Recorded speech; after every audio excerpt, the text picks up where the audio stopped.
খাগড়াছড়িতে বন্যার পানি কমতে শুরু করায় সামনে আসছে ক্ষয়ক্ষতির চিত্র। সেই খবর তুলে ধরেছেন সহকর্মী সৈকত দেওয়ান। খাগড়াছড়ি জেলার সার্বিক বন্যা পরিস্থিতি উন্নতি হয়েছে, বন্যার পানি নেমে গেছে, জীবনযাত্রা স্বাভাবিক। তবে বন্যার যে ক্ষয়ক্ষতি তা খাগড়াছড়ির শহরতলি থেকে গ্রামাঞ্চল পর্যন্ত একইভাবে প্রকটভাবে দেখা যাচ্ছে। বন্যার কারণে সবচেয়ে বেশি ক্ষতিগ্রস্ত হয়েছে কৃষিখাত। এই মুহূর্তে আমি দাঁড়িয়ে আছি কমংপুরিয়া এলাকার বিলের মাঝখানে, বিলের পাশে।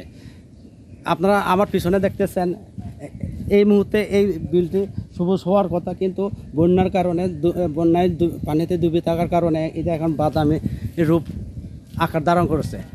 এই কৃষকরা এই ফসল থেকে কোনো আমনের কোনো ফসল পাবে না বলে এরা জানিয়েছে।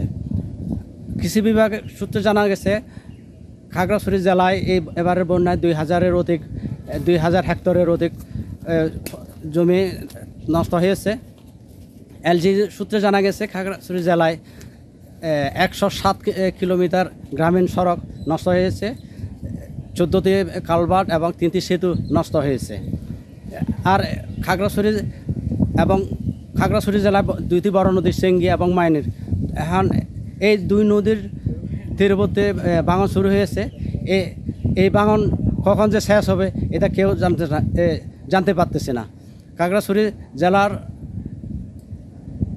সর্বত্র ত্রাণ বিতরণ হচ্ছে, ত্রাণ তৎপরতা চালাচ্ছে। জেলা প্রশাসনের হিসাব মতে 40,000 পরিবার এই বন্যা ক্ষতিগ্রস্ত হয়েছে। বন্যা ক্ষতিগ্রস্তদের সাহায্যার্থে 502 মেট্রিক টন খাদ্যশস্য এবং 12,50,000 টাকা বরাদ্দ প্রদান করা হয়েছে।